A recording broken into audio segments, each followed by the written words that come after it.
ازيكم يا شباب عاملين ايه؟ معاكم مستر ابراهيم اكرم. احنا النهارده ان شاء الله هنحل على درس متتابعات اللي احنا شرحناه الحصه اللي فاتت. فبتمنى منك انك تشوف الحصه اللي فاتت عشان تيجي واحنا بنحل هنا تبقى عارف احنا بنعمل ايه. ما انا برضو كده كده وانا بحل هقول معلومات ايه، بس مش معلومات كامله عن الدرس. احنا هنا هنقول معلومات بتاع الاسئله بس. فانت يا ريت تشوف الحل عشان تبقى هنا عارف احنا بنعمل ايه بالظبط. تمام؟ ويلا بينا نبتدي. احنا هنا بنحل من اسئله كتاب المعاصر. هنا يلا بينا نبتدي. بسم الله. يقول لك المتتابعه الحقيقيه غير منتهيه وهي داله مجالها ح موجب ص موجب. احنا متفقين من الحلقه اللي فاتت ان المتتابعه بيبقى مجالها ص موجب، انما مجالها المقابل بيبقى ح. فانت هنا هو طالب مجالها فهتبقى هنا ص موجب، انما ممكن هو بكلمه يغير لك الاجابه. لو قال لك مقابل تبقى هنا ح. يقول لك الحد التالي في المتتابعه 1 و2 و4 و7 و11. احنا اتفقنا الحصه اللي فاتت ان احنا بنشوف هي زادت قد ايه. هنا بقى هنشوف هي زادت قد ايه. هنا زادت 1 ثم 2 ثم 3 ثم 4 ثم 5. فانت هتجمع الخمسه مع الناتج اللي احنا اللي هو اخر رقم هو كاتبه، هتبقى هنا 16. بيقول لك الحد التالي في المتتابعه 3 على 13 7 10 11 7 15 على 4. فانت هنا برضو هنعمل هنا زي ما عملنا فوق، بس الفرق ما بينهم ان انت هنا هتعمل بسط لوحده والمقام لوحده. فانت هنا هتشوف البسط زاد ولا قل. هنا البسط بيزيد 4 ثم 4 ثم 4 ثم 4، فهنا هتبقى 19 على. هنا هنشوف المقام بقى قل ولا زاد. هنا بيقل، بس بيقل قد ايه؟ بيقل 3 ثم 3 ثم 3. فهنا هنطرح التلاتة هتبقى هنا 1. فهي هنا هتبقى الإجابة 19. بيقول لك الحد العاشر من حدود المتتابعة. الحد العاشر يعني هو عايز هنا الحد العاشر. هو بيديك هنا لحد الحد السابع، عشان احنا متفقين ان من الحصة اللي فاتت ان هنا الحدود ملهاش دعوة بالأرقام اللي مكتوبة. أنت بتعد الحدود دي، بتعد الخانات، يعني 1 2 3 4 5 6 7. فدول 7 حدود، بس هنا مش 13 حد. أنت هنا بتعد الخانات اللي موجودة اللي هما 7 حدود. فإحنا هنا عايزين بقى نجيب الثامن والتاسع والعاشر. إحنا هنجيب هنا أول حاجة الحد الثامن. هنكتب أول حاجة القانون اللي إحنا عارفينه الحصة اللي فاتت، اللي هو ح ن زائد 2 بيساوي ح ن زائد 1 زائد ح ن. هنكتبه هنا. بيقول لك أهو ح ن زائد الاتنين بيساوي ح ن زائد الواحد ناقص الح ن. هنجيب أول حاجة الحد التامن. فأنت هنا برضو خلي بالك وخد بالك إن هنا الحد التامن ده، لا، احنا كاتبين في القانون اللي هو ن زائد 2، فهو هنا هتبقى النون ب6. فأنت هنا هتعوض بقى، هتبقى هنا ح 7 ناقص ح 6. هنجيب بقى الحدود من الارقام اللي فوق اللي هو مديها لك. فهنا هتبقى 13 زائد 8 تبقى هنا ب 21. هنجيب الحد التاسع. برضو نفس الموضوع، لازم تبقى واخد بالك ان التسعة هنا بتطرح من الاثنين عشان نجيب النون. فهنا النون هتبقى ايه؟ ب7. هتبقى هنا النون ب8 زائد ح 7 اللي هي بتساوي. هنعمل برضو نفس اللي عملناه فوق. هنا السبعة هنا عندنا ب 13، واحنا لسه جايبين الحد الثامن ب 21. فهنا هتساوي 21 زائد ال 13 ب 34. فهنا بقى نقدر نجيب ايه؟ الحد العاشر. الحد العاشر اللي هي برضو هتبقى الحد اللي هتطرح العشرة ناقص الاتنين هيبقى الحد الثامن، فهو زائد 1 هيبقى حد تاسع زائد الحد الثامن اللي هو احنا لسه جايبينهم اصلا، اللي هو يبقى هنا الحد العاشر بيساوي 21 زائد 34. فانت هنا الواحد مع 4 تبقى هنا 55. فهنا ايه الاجابه 55. هنخش ننزل على السؤال اللي بعده. بيقول لك الحد الخالي من السين في المتتابعه. هو عايز الحد الخالي من السين دي. احنا زي ما عملنا فوق هنا، هنشوف هي بتزيد ولا بتقل. بس هنا بقى هنشوف الارقام لوحدها بتزيد ولا بتقل، والسينات لوحدها بتزيد ولا بتقل. فاحنا هنشوف هنا الثمانية بتقل بس بتقل قد ايه؟ يعني الثمانية بقت 7 1 7 بقت 6 1. فهنا بتقل 1. هنا عندنا ايه؟ بتقل 1 اللي هو ناقص 1. وهنا الستة هنا سالب 6 س سالب 4 س سالب 2 س. فانت هنا هتلاحظ انها ايه؟ السالب بقت سالب 4 بقت سالب 2. فانت ممكن تقول انها بتقل بس هي بتزيد، عشان انت هنا لما تزود 2 س هنا بتقل في السالب، فانت هنا هتبقى 2 س. فاحنا الرقم اللي احنا جبناه ده هنطرحه هنعمله مع الرقم ده، فانت هنا هتبقى سالب 1 مع الستة هتبقى ب5، وكده كده الاتنين س موجب مع كتير مع السالب 2 س، فانت هنا هيبقى معاك 5. بس ده مش الحد. الحد هنا احنا متفقين ان احنا الحد بنجيبه من العدد الخانات، يعني 1 2 3 4، فده هيبقى الحد الرابع. هنا بيقول لك بقى، ننزل على السؤال اللي بعده، بيقول لك الحد الرابع في المتتابعة ح ن، حيث ح ن جذر النون زائد 1. فهنا بيقول لك بقى احنا عايز الحد الرابع، فاحنا هنا هنعوض في السؤال اللي هو مديهولك، انت هتعوض هنا تبقى جذر. هو عايز الحد الرابع، فهتبقى جذر 4 على 4 زائد الواحد اللي هي هتبقى 2 على 5، اللي هي هنا 2 على 5. نخش على السؤال اللي بعده، بيقول لك الحد السادس في المتتابعة ح ن، حيث ح ن تساوي سالب 1 على 2 ن كوس كل أس ن. فأنت هنا برضه هنعمل زي ما عملنا تحت، هنعوض. فهتبقى هنا سالب 1 على 2 في 6 أس ن اللي هي الستة، فهي هتطلع هنا هتبقى هنا 12، هتبقى 1، فهتبقى هنا 12، 1 على 12. بيقول لك هنا الح ن بتساوي 7 في المتتابعة. فأنت هنا هو عايز الحد هنا دي ح 5 بتساوي السبعة، فأنت هنا هتعوض بقى إيه عن النون ب5 في كله في الاختيارات، والناتج اللي يجيب 7 يبقى هو الاختيار الصح. فأنت هنا هتعوض أول حاجة عن 5، هتبقى هنا 5 أهي، الاتنين ف5 و10 زائد 1 تبقى 11، فدي غلط. هنعوض في اللي بعده اللي هو هنا 25 في 3 3 في 5 ب 15، 5 ومعانا 4، فهي كده كده تبقى غلط عشان هو رقم كبير اصلا مش هتبقى السبعة. هنخش على اللي بعده ح ن، هتبقى ح 5 بتساوي 5 زائد 2 7، فده الاختيار الصح. فانت عايز تتاكد هتقول برضو هنا الاتنين اس 5 ناقص 1، فانت لو حسيت الاتنين اس 5 هتطلع رقم اكبر من السبعة، فدي هيبقى الاختيار الصح اللي هو ح ن بيساوي ن زائد 2. هننزل على السؤال اللي بعده، في المتتابعة ح ن حيث ح ن زائد 1 تساوي ن ح ن، النون أكبر من أو تساوي 1، إذا كانت الح 1 تساوي 1 فإن الح 2. هو عايز هنا هنعوض هنا عن الإيه؟ عن الح 2، هتبقى هنا ح 2 زائد 1 بتساوي 2 ح 2.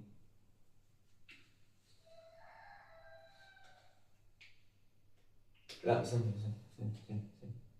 معلش يا شباب، هنعيد تاني بس، عشان هو كاتب هنا ح زائد 1 بتساوي النون ح نون، فانت هنا لو عملت هنا 2 فانت كده هتجيب الحد التالت وعايز الحد التاني، فانت هتعوض عن النون بواحد، فهتبقى هنا ح 1 زائد 1 بيساوي 1 في ح 1، اللي هي هنا هتبقى ح 2 بتساوي 1 في 1 بواحد. بيقول لك هننزل هنا على السؤال اللي بعده اللي هو الحدود الخمسة الأولى في المتتابعة ح ن بتساوي ن ناقص 1. فهنا أنت هتجيبها إيه بقى؟ هتعوض عن إن ح بواحد، ح 2، ح 3، ح 4، ح 5. فهنا هنتعوض ح 1 بتساوي 1 في صفر، عشان هنا 1 ناقص 1 هتبقى بصفر، فالواحد بصفر بصفر.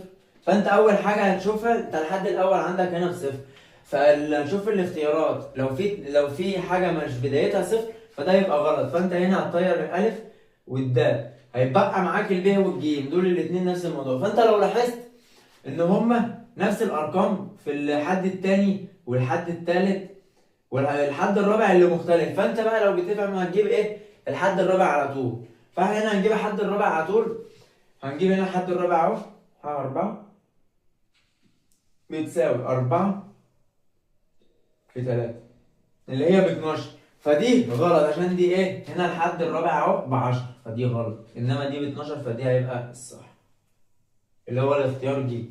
بيقول لك هنا خش على السؤال اللي بعده، خمس حدود الاولى في المتتابعه ح ن التي فيها ح ن زائد 1 بتساوي سالب 1 أس ن 3 ح ن.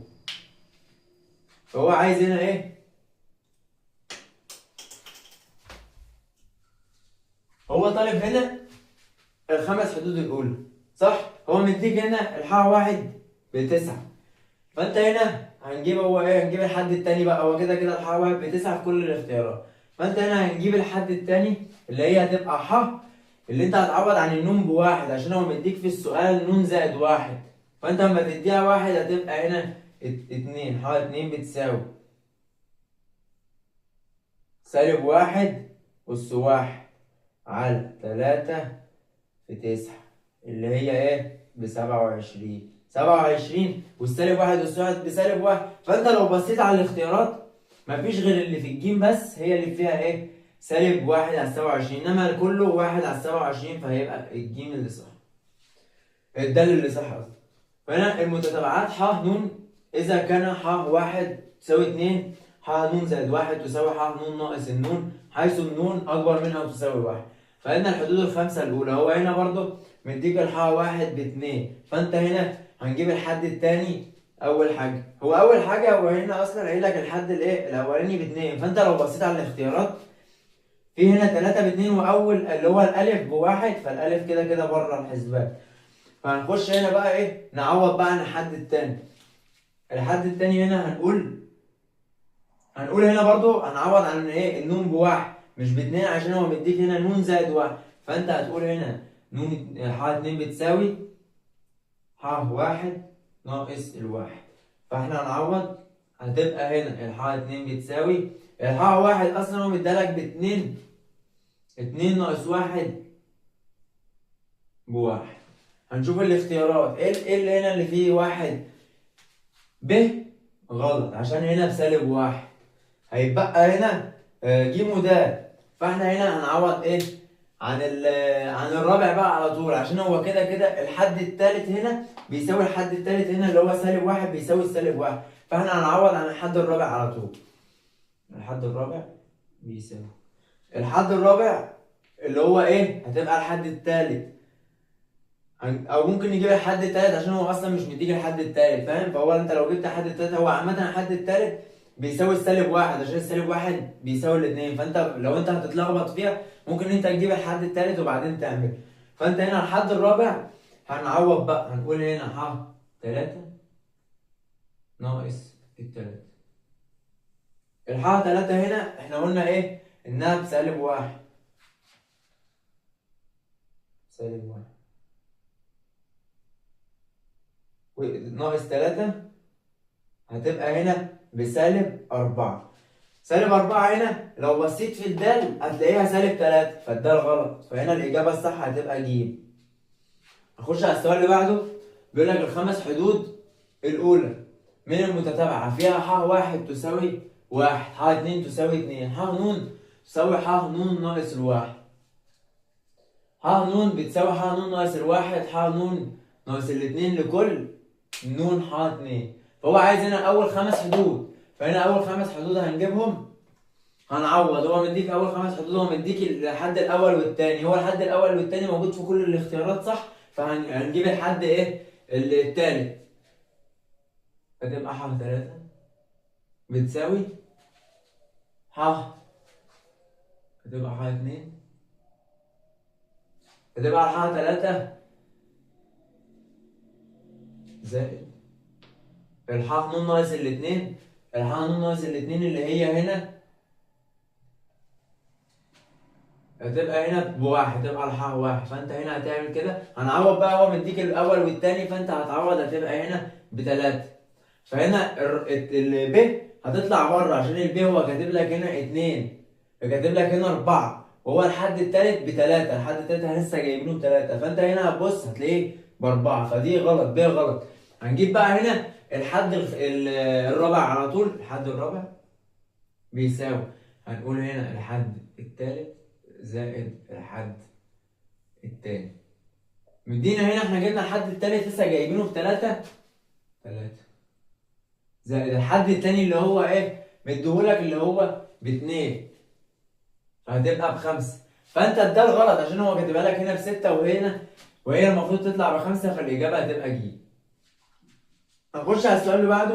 بيقول لك إذا علم أن ح ن متتابعة فيها ح ن تساوي ح واحد زائد ح اتنين زائد ح تلاتة زائد إلى، يعني زائد نقط زائد ن ناقص واحد، حيث النون اكبر من الاثنين، فان ح واحد زائد ح اتنين ح تلاته ح خمسه ح اربعه زائد ح خمسه ناقص ح سته. فانت هنا هتعمل ايه؟ انت هنا لو خدت الح 3 هتقول ح 1 زائد ح 2، لو خدت الح 4 هنقول ح 1 زائد ح 2 زائد ح 3، ولو خدت الح 5 هتقول ح 1 زائد ح 2 زائد ح 3 زائد ح 4. فانت ممكن بقى تشيل كل ده اللي هو من ح 1 لحد الح 5 ونكتب ح 6، عشان انت لو قلت الح 6 هتقول برضو ان الح 1 زائد ح 2 زائد ح 3 زائد ح 4 زائد ح 5، فهي بتساوي ايه؟ ح 6. فانت هتقول هنا ح 6 ناقص الح 6 فهتطلع بصفر. بيقول لك الحد العام للمتتابعة ح ن هو ح ن يساوي 3، فإن الخمس حدود الأولى فيها. هو احنا متفقين من الحلقة اللي فاتت إن لو كتب لك هنا رقم ما فيهوش ولا نون ولا أي حاجة فده بتبقى ثابتة، بتبقى المتتابعة ثابتة. فأنت هنا احنا واخدين المحاضرة اللي فاتت إن المتتابعة الثابتة بيبقى فيها نفس الأرقام اللي هو 3 3 3 ممكن سالب 3 سالب 3 سالب 3 إلى ما لا نهاية. فأنت هنا هتشوف أ مش نافعة، ب مش نافعة، يبقى الجيم الصح عشان جيم 4 تلاتات، ده اللي مش نافع عشان ارقام مختلفه. بيقول لك تكون المتتابعه تناقصيه اذا كان ح ن زائد واحد ح ن لكل ن اكبر من الواحد. فاحنا متفقين الحصه اللي فاتت برضو ان التناقصيه بيبقى الح ن زائد واحد بتبقى اصغر من الواحد، وهنا هتبقى اصغر منه. احنا برضو متفقين يعني احنا كنا كاتبين كام ملاحظه ان هو الح ن على ح ن زائد واحد هتبقى أصغر من الواحد. ح ن بتساوي ح ن زائد الواحد. الح ن هنقول هنا سالب 2 ح ن زائد واحد ناقص الح هتبقى هنا أمر صفر. فانت هنا هتختار الاصغر منه، ودي برضو ملحوظه احنا كنا كاتبينها الحصه اللي فاتت، فلو انت برضو مش فاهمها ممكن تخش تشوف شرحها ايه في الحصه اللي فاتت. هنا يقال للمتتابعه ح ن انها تزايديه لجميع قيم النون تنتمي لصاد. اذا كان احنا برضو نفس القيم دي، نفس الملحوظه اللي احنا كاتبينها هي بس بتغيير الاشاره. فانت هنا بنقول ان الح ن زائد واحد اكبر من الح ن سالب ح ن زائد واحد ناقص ح ن اكبر من الصفر. فانت هنا هنشوف هو هنا مديك ايه؟ ح ن زائد واحد، فدي غلط ودي غلط. دي صح عشان دي ايه؟ من الملحوظه اللي احنا كاتبينها اللي هو ح ن زائد الواحد ح بتبقى ايه؟ اكبر من الح ن. نخش هنا على السؤال اللي بعده. تسمى المتتابعات التي حدها النوني ح ن يساوي سالب واحد أس ن على 3 ن ناقص الاثنين متتابعة. فهو عايز يعرف انها تزايدية ولا تناقصية ولا تذبذبية ولا ثابتة. احنا متفقين برضو من الحصة اللي فاتت ان اي متتابعة فيها الاس سالب، يعني فيها البسط سالب اس ن، يعني سالب واحد اس ن، فدي كده جت تبقى تذبذبية، عشان انت لو عوضت عن النون بواحد هتبقى سالب واحد، بعديها بقت سالب ايه؟ لما تعوض باتنين هتبقى بواحد، لما تعوض بتلاته هتبقى بسالب واحد. فانت هنا لو بصيت هتبقى ايه؟ سالب واحد واحد سالب واحد واحد سالب واحد. فاحنا متفقين برضو من الحصه اللي فاتت ان اللي هي الثابته التذبذبيه بتبقى ايه؟ الارقام متغيره، يعني بيبقى مره سالب مره موجب، مره سالب مره موجب. فانت هنا مره سالب مره موجب، فدي بتبقى تذبذبيه. بيقول لك المتتابعه التي حدها النوني ح ن تساوي 2 ن ناقص 1 حيث النون تنتمي لصاد تمثل متتابعة. فاحنا هنا هنعوض ان النون بواحد واثنين وثلاثة واربعة. فانت هنا لما تعوض هنا عن الواحد هتبقى 2 ناقص الواحد هتبقى بواحد، هتبقى ما تعوض هنا عن الاثنين هتبقى بواحد ناقص الواحد بصفر، لما تعوض عن الثلاثة هتبقى 2 على الثلاثة. فهي كده ايه؟ بتقل، واحنا طالما بتقل تبقى تناقصية. بيقول لك المتتابعة التي حدها العام ح ن يساوي 1 على 3 ن زائد 1. 1 على 3 ن زائد 1، فانت هنا هنعوض هتبقى مثلا 1 على 3 أس 2 1 على 3 أس 4 1 على 3 أس 5. فكل ما المقام بيزيد كل ما الرقم بيقل، فدي هتبقى برضه تناقصية. بيقول لك أي من المتتابعات ح ن التالية تكون تناقصية حيث النون تنتمي للصاد موجب. هنا هو عايزها ايه؟ تناقصية، فانت هنعوض هنا ايه؟ عن الواحد. هتبقى هنا ح ن. هتقول هنعوض على طول بقى. هتبقى هنا هنعوض على الواحد، هتبقى هنا سالب واحد. هنعوض عن بالاتنين، هتبقى هنا سالب أربعة. هتعوض عن التلاتة، هتبقى بسالب تلاتة. هنا النون هتبقى واحد واتنين وتلاتة وأربعة. هنا هتبقى واحد تمانية فيما فوق يعني. ولو عوضنا هنا هتبقى واحد زائد واحد باتنين، هتبقى تلاتة، هتبقى أربعة. فدي كلها تزايدية، فهنختار ألف اللي هو ح ن بتساوي سالب النون تربيع. بيقول لك أي مما يأتي يمثل الحد العام للمتتابعة المتناقصة. المتتابعة المتناقصة، فأنت هنعوض برضو هنا. هتبقى هنا واحد اتنين تلاتة، فهي دي تزايدية. النون تربيع هتبقى واحد أربعة. أربعة هتبقى هنا مثلا هتبقى تمانية كده. هنا النون تربيع ناقص الخمسة، فأنت هتعوض هنا بواحد. هنعوض هنا بواحد، هتبقى واحد أس تربيع ناقص خمسة فبأربعة. هتعوض هنا باتنين، هتبقى أربعة ناقص الخمسة بواحد. هتعوض هنا بتمانية، هتبقى دي ابتدت كده ايه تزيد. يعني انت هتعوض فهتطرح فهتزيد، فاهم؟ انما التالتة بقى هتبص عليها. هنا واحد زائد واحد على النون، هتبقى هنا هتبقى هنا اتنين على الواحد باتنين. هتبقى هنا النون زائد واحد، هتبقى برضو اتنين زائد واحد بتلاتة. فهو اختيارنا هنا هتبقى ج اللي هو النون تربيع ناقص الخمسة. بيقول لك هنا المتتابعة واحد أربعة سبعة 11 إلى ما لا نهاية. تكون المتتابعة هنا واحد أربعة سبعة 11 إلى ما لا نهاية تكون. فأنت هنا دي كده تزايدية. هتبص على على الاختيارات، ما فيهاش تزايدية خالص. هتشوف دي تناقصية؟ لا. طب تذبذبية فيها رقم وسالب ورقم وسالب؟ لا.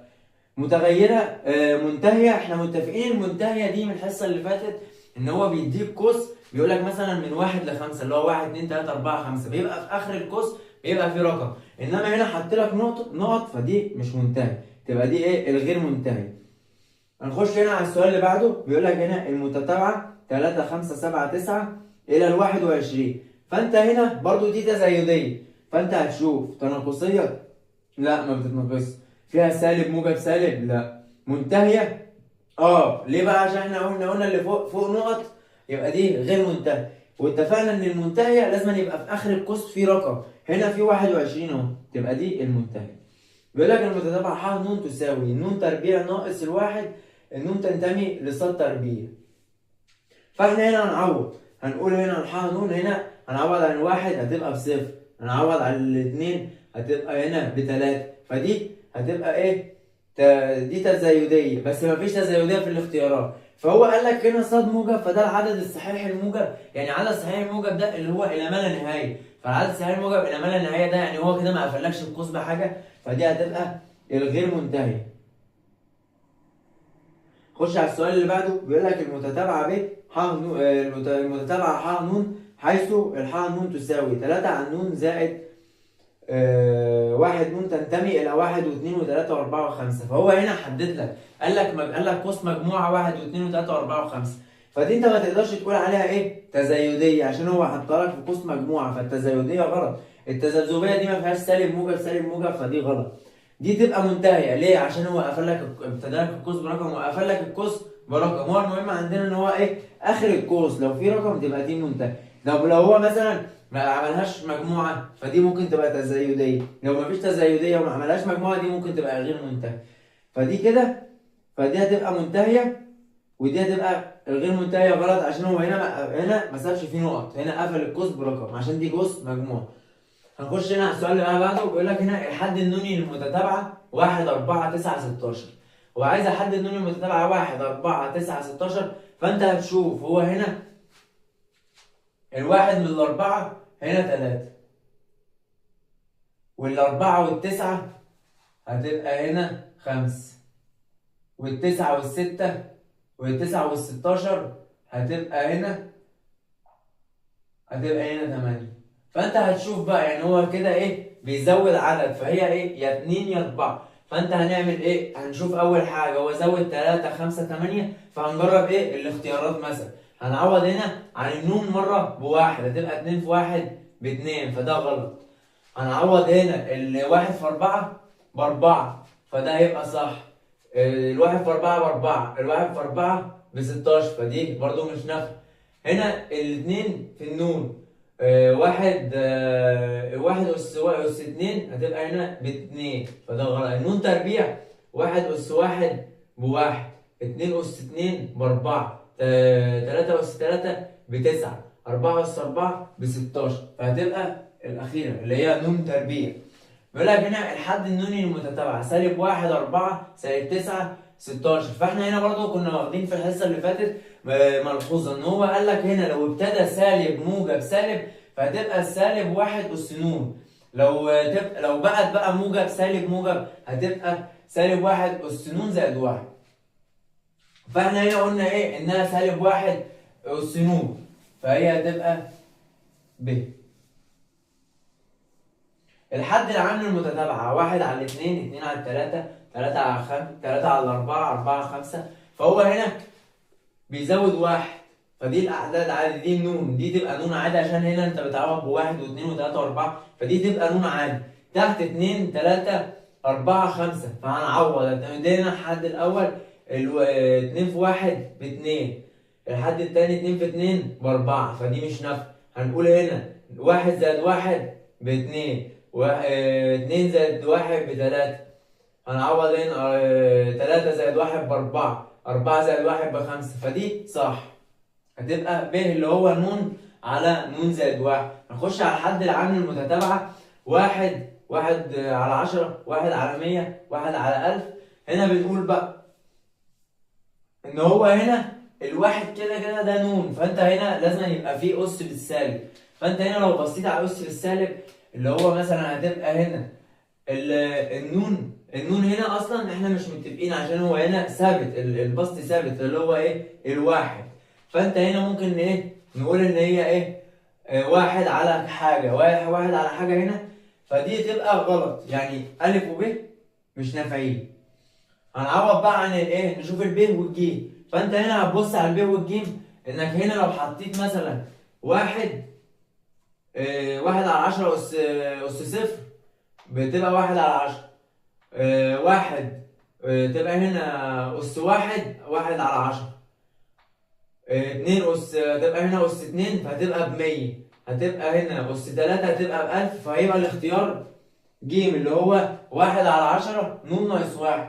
بيقول لك الحد النوني للمتتابعة اتنين، تمانية على تلاتة، أربعة. هو هنعوض، يعني هو هنا مديك الحد النوني للمتتابعة، عايز الحد النوني اللي هو ده اللي هو ايه؟ بنشوف ده ونعوض في الأرقام. فهنا الحد الأول هنا باتنين، فهنا هتبقى ح اتنين بتساوي اتنين ناقص واحد هتبقى اتنين ناقص واحد بواحد، فدي غلط.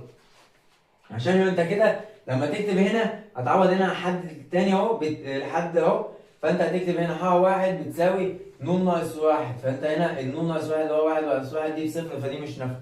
هنعمل هنا ح النون بتساوي اتنين نون ناقص الواحد، فانت هنا هنعوض بقى، هنشوف هنا الح النون هنعوض عن ح بواحد واثنين وثلاثة، فانت هتعوض هنا عن ان ح بواحد هتساوي اتنين في واحد باتنين ناقص الواحد ده، فدي بواحد، فهنا مفيش واحد في الاختيارات. نشوف اللي بعدها، هتبقى هنا ح ن بتساوي اتنين في واحد باتنين ناقص الواحد، فبرضه دي مش نافعة. هنشوف اللي بعدها اتنين على اتنين. طب ثانية عشان في حاجة هنا غلط في الاختيارات. هنا يا شباب طلعت الغلطة هنا هو المقام نون مش اتنين نون، هنا المقام نون هتبقى اتنين أس نون على النون. فأنت هنا هتشوف هنعوض هنا بواحد، اتنين أس واحد باتنين على الواحد هتبقى باتنين، اتنين أس اتنين هتبقى هنا على الاتنين هتبقى باتنين، هتبقى هنا اتنين أس تلاتة بتمانية على التلاتة تبقى تمانية على التلاتة، فده هيبقى الاختيار الصح. اللي هو ايه؟ بيقول الجيم الحاء نون بتساوي 2 أس نون على النون. الحد العام للمتتابعة واحد، تلاتة، واحد على الاتنين، تلاتة على الخمسة، اتنين على التلاتة إلى ما لا نهاية. فاحنا هنا ايه؟ هنشوف برضه هو هنا الواحد واحد، تلاتة، اتنين. فاحنا هنا هنشوف هنا التلاتة هنجيب المقام الأول، هنا تلاتة، اتنين، خمسة، تلاتة. فاحنا هنا ممكن نقول إن هو طرح. احنا لو عوضنا هنا هنعوض في الاختيارات، واحد على الواحد هنعوض عن النون بالحد الاول اللي هو واحد، واحد على الواحد بواحد، فده مش موجود. هنعوض هنا واحد على واحد ناقص واحد بصفر، فده برضه غلط. هنعوض هنا واحد على واحد زائد واحد بنص، فده غلط. هنخش على الاختيار اللي هو الأخير اللي هو واحد على واحد زائد اتنين بتلاتة. واحد على واحد زائد اتنين، اتنين زائد اتنين بأربعة. اتنين على اتنين زائد اتنين بأربعة، فهتبقى واحد على الاتنين. هنقول هنا تلاتة على تلاتة زائد اتنين بخمسة، فهتبقى تلاتة على خمسة، فده يبقى الاختيار الصح اللي هو بيقول نون على نون زائد اتنين. الحد العام للمتتابعة نص سدس 12. هنا برضو ايه هنعوض هنا برضو بحد اول، حد تاني، حد تالت، حد رابع، حد خامس، لحد بقى ايه ما نشوف ان هو نفس ال المتتابعه، فده يبقى كده صح. فاحنا هنا هنعوض، هنقول واحد على واحد تربيع بواحد زائد واحد بنص، كده اول اختيار صح. نعوض بايه؟ بالاتنين، هتبقى واحد. هنا نون تربيع هتبقى 4 زائد نون، هتبقى هنا 4 زائد الاتنين بستة، فده تاني اختيار صح. هنعوض عن تالت اختيار، هتبقى واحد أس واحد على 8 زائد 8 زائد ايه؟ هتبقى هنا 9 زائد التلاتة، هتبقى ب 12، فكده أول اختيار صح، يبقى ده الاختيار الصح. وكده تكون خلصت الحصة، وإن شاء الله نشوفكم في متابعة الدرس التانية ثانوي رياضة. ومتنسوش تعملوا اشتراك ولايك وتفعلوا زر الجرس.